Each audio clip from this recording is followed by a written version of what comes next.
नमस्कार मित्रांनो, defence factory Marathi या युट्यूब चॅनलवरती सर्वांचं स्वागत आहे। एसबीआय या सरकारी बँकेमध्ये नोकरी मिळवण्याची खूप मोठी सुवर्ण संधी तुमच्याकडे असणार आहे, कारण एकूण 9124 पेक्षा जास्त जागांसाठी क्लर्कची जाहिरात आलेली आहे आणि या जाहिरातीमध्ये सर्व मुलांना आणि मुलींना फॉर्म भरता येणार आहे। आता फॉर्म भरण्यासाठी शैक्षणिक पात्रता काय असणार आहे, वयाची अट काय असणार आहे, शेवटची तारीख काय आहे, त्याचबरोबर परीक्षेचा पॅटर्न काय असतो, ही संपूर्ण डिटेल माहिती आपण आजच्या व्हिडिओमध्ये कव्हर करणार आहे। त्यामुळे व्हिडिओ शेवटपर्यंत बघा। या अगोदर आयबीपीएस क्लर्कची एक भरती आलेली आहे बघा, त्या भरतीमध्ये सुद्धा 11,000 पेक्षा जास्त जागा आहे आणि एसबीआय क्लर्क आणि तिकडे आयबीपीएस क्लर्क दोन्हींचा जवळपास पॅटर्न सिलेबस सगळा सेम आहे। त्यासाठी तुम्हाला एकूण 20,000 पेक्षा जास्त जागांसाठी ही भरती असणार आहे असं आपण म्हणू शकतो। म्हणून जे जे या पात्रतेमध्ये बसत असतील त्या सर्व विद्यार्थ्यांनी फॉर्म भरला पाहिजे आणि जे सरकारी बँकेची तयारी करताय त्या तुमच्या मित्रांना या व्हिडिओची लिंक सुद्धा शेअर करा। आता बघा एकूण जागा किती असणार आहे, तर 9124 प्लस जागा या ठिकाणी असणार आहे आणि या अगोदर एक आयबीपीएस क्लर्क भरती आलेली बघा, सेम एक्झाम पॅटर्न आहे जवळपास, त्याचबरोबर सिलेबस सुद्धा सेम आहे। म्हणजे एकाचा जरी तुम्ही अभ्यास केला तर दोन्ही क्लर्कचा तुमचा अभ्यास त्या ठिकाणी होऊन जाणार आहे आणि या आयबीपीएस मध्ये सुद्धा 11,000 पेक्षा जास्त जागा आहे, म्हणजे एकूण 20,000 जागा तुम्हाला मिळणार आहे। यापैकी एक जागा तुम्हाला फिक्स करायची आहे आणि एसबीआय क्लर्कची जी भरती आहे या 9124 पैकी जवळपास डायरेक्टली 2,000 जागा या फक्त आपल्या महाराष्ट्रासाठी। म्हणजे या वर्षीची जी भरती आहे या वर्षीच्या भरतीमध्ये महाराष्ट्रासाठी खूप जास्त प्रमाणामध्ये जागा आहे। तिकडे आयबीपीएस क्लर्क भरतीमध्ये सुद्धा आणि इथं महाराष्ट्र ही जी एसबीआय क्लर्कची भरती आहे त्या भरतीमध्ये सुद्धा शेवटची जी काही फॉर्म भरण्याची तारीख असणार आहे बघा ती 31 ऑगस्ट असणार आहे। 31 ऑगस्टच्या अगोदर तुम्हाला या भरतीमध्ये फॉर्म भरून घ्यायचा आहे। एखाद्या वेळेस डेट वाढवून दिली तर 2-4 दिवस वाढवून देत असतात, पण त्याची अजून शाश्वती नाहीये, म्हणून तुम्ही 31 ऑगस्टच्या अगोदरच काय करायचं आहे तर फॉर्म भरून घ्यायचा आहे। त्यानंतर बघा पात्रता काय लागणार आहे, तर पात्रता कोणत्याही शाखेतील पदवी लागणार आहे, कोणत्याही शाखेतील पदवी, एनी ग्रॅज्युएशन ज्याला आपण म्हणतो, म्हणजे तुमचं ग्रॅज्युएशन झालेलं असेल तर 100% तुम्हाला फॉर्म भरता येणार आहे। वयाची अट जनरल कॅटेगरीच्या विद्यार्थ्यांसाठी 20 ते 28 वर्ष असणार आहे बघा। ओबीसीच्या विद्यार्थ्यांना 3 वर्ष सूट मिळत असते, म्हणजे त्यांच्यासाठी 20 ते 31 वर्ष असणार आहे आणि एससी एसटीच्या मुलांना 5 वर्ष सूट मिळत असते, म्हणून त्यांच्यासाठी 20 ते 33 वर्ष अशा पद्धतीने वयाची अट असणार आहे।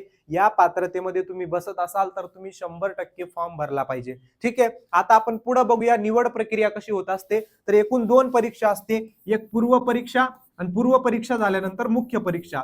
या 2 परीक्षांवरती तुमचं काय होत असतं त्या ठिकाणी सिलेक्शन होत असतं, पण पूर्व परीक्षा ही क्वालिफाईंग असते। सगळा जो काही खेळ असतो तो तुमचा या मुख्य परीक्षेवरती असतो आणि ही मुख्य परीक्षा 200 गुणांची असते, पूर्व परीक्षा 100 गुणांची असते। पूर्व परीक्षा झाल्यानंतर एक कट ऑफ लावला जात असतो आणि त्या मुलांना मुख्य परीक्षेसाठी सिलेक्ट केलं जात असतं आणि मुख्य परीक्षेचा कट ऑफ हा 200 गुणांपैकी लावला जात असतो। सगळं तुम्हाला डिटेलमध्ये अजून सांगतो, ठीक आहे। आणि पूर्व जी काही तुमची परीक्षा होणार आहे बघा ती सप्टेंबर महिन्यामध्ये होणार आहे आणि मुख्य परीक्षा ही नोव्हेंबर महिन्यामध्ये होणार आहे आणि बँकेचा जो काही निकाल आहे तो एकदम रॅपिडपणे फास्टपणे लागत असतो, म्हणजे जास्तीत जास्त पुढच्या 4 ते 5 महिन्यामध्ये तुमचं फायनली सिलेक्शन या भरतीमधून होणार आहे। मग पुढच्या 5 ते 6 महिन्यामध्ये सरकारी नोकरी तुम्हाला मिळवायची असेल तर हा जो काही चान्स भेटलेला आहे तुम्हाला, गोल्डन चान्स, हा बिलकुल सोडू नका। चांगल्या पद्धतीने अभ्यास केला, नियोजन केला तर तुम्ही या भरतीमधून या क्लर्कची पोस्ट तुम्ही नक्कीच त्या ठिकाणी मिळवू शकता। ठीक आहे, आता पूर्व परीक्षेमध्ये काय असतं बघा, तर गणित हा विषय असतो, बुद्धिमत्ता हा विषय असतो आणि इंग्रजी हा विषय असतो। पूर्वमध्ये हे 3च विषय तुम्हाला असणार आहे, जीके किंवा जीएस हा विषय या ठिकाणी नसतो। ठीक आहे, गणिताचे तुम्हाला विचारले जात असतात बघा 35 प्रश्न, बुद्धिमत्ताचे 35 प्रश्न आणि इंग्रजीचे 30 प्रश्न। प्रत्येक प्रश्नाला एक एक गुण असतो, 35, 35, 70 आणि हे 30 झाले 100, म्हणजे 100 प्रश्न विचारले जातील आणि गुण किती असणारे, 100 गुण असणारे। निगेटिव्ह मार्किंग 0.25 ची म्हणजे 1/4 ची असणारे, एवढं लक्षात ठेवायचे। असा तुमचा पूर्व परीक्षेचा हा पॅटर्न असणार आहे आणि प्रत्येक आणि सेक्शन वाईज तुम्हाला टायमिंग मिळत असतो 20 मिनिटं, 20 मिनिटं आणि 20 मिनिटं, म्हणजे एकूण 60 मिनिटं एवढा वेळ तुम्हाला मिळणार आहे। 60 मिनिटामध्ये तुम्हाला 100 क्वेश्चन अटेम्प्ट करायचे आणि 100 गुण त्यासाठी असणार आहे। म्हणजे इथं सगळ्यात महत्वाचा जो काही रोल असणार आहे तो कोणाचा असणार आहे, टायमिंगचा असणार आहे। ठीक आहे, त्यानंतर आपण मुख्य परीक्षा बघूया। तर मुख्य परीक्षेमध्ये फक्त एक ऍडिशनल विषय ऍड होत असतो, तो म्हणजे कोणता, जीकेचा विषय। जीकेचा विषय ऍड होत असतो. त्यानंतर इंग्रजी आहे तसं असतं. त्यानंतर बघा गणित आणि बुद्धिमत्ता.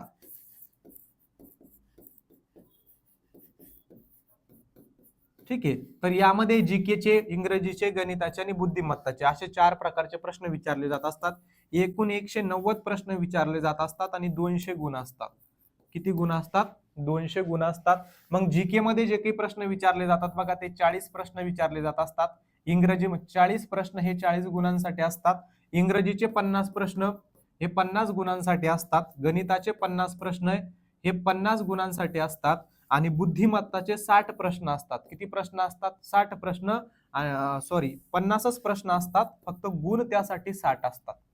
50 प्रश्न असतात आणि 60 गुण असतात. अशा पद्धतीने बघा 50 50 50 हे झाले 150 आणि हे 40 असे एकूण तुम्हाला त्या ठिकाणी 190 प्रश्न हे 200 गुणांसाठी विचारले जाणारे. इथं बुद्धिमत्तासाठी 60 गुणे, गणितासाठी 50 गुणे, इंग्रजीसाठी 50 गुणे आणि जीके साठी 40 गुणे. यामध्ये तुम्हाला इथं 35 मिनिटाचा वेळ, इथं 35 मिनिटाचा वेळ, इथं 45 मिनिटाचा वेळ आणि 45 मिनिटाचा वेळ. प्रत्येक विषयावाईज, सेक्शन वाईज तुम्हाला अशा पद्धतीने वेळ मिळत असतो. अशी मुख्य परीक्षेची रचना तुमची असते. एकूण 190 प्रश्न विचारले जातात. गुण किती असतात? 200 गुण असतात. आणि ही परीक्षा झाल्यानंतर थोड्या दिवसात तुमचा फायनली रिझल्ट लागत असतो. आणि रिझल्ट लागल्यानंतर मग तुम्ही नोकरीला जाता बँकेमध्ये, मग तुम्हाला सॅलरी मिळत असते. आणि ही सॅलरी तुमची जवळपास सुरुवातीला 40,000च्या आसपास असते.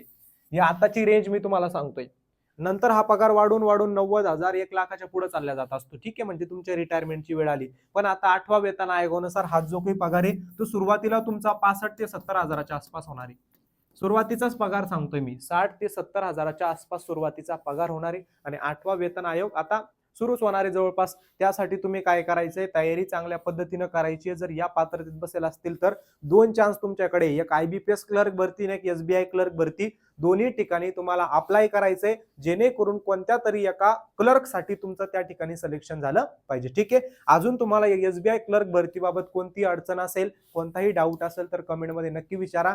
आणि अशाच प्रकारच्या नवनवीन भरतीच्या अपडेटसाठी आपल्या डिफेन्स फॅक्टरी या चॅनलला नक्की सबस्क्राईब करून ठेवा. आपण जर तुम्हाला SBI क्लर्क असेल किंवा IBPS क्लर्कच्या अभ्यासाचं नियोजन पाहिजे असलं, तयारी करायची असली तर त्या बाबतीत सुद्धा आपण व्हिडिओ टाकणार आहोत. त्यामुळे आपल्या डिफेन्स फॅक्टरी या YouTube चॅनलला नक्की तुम्ही सबस्क्राईब करून ठेवा. जय हिंद.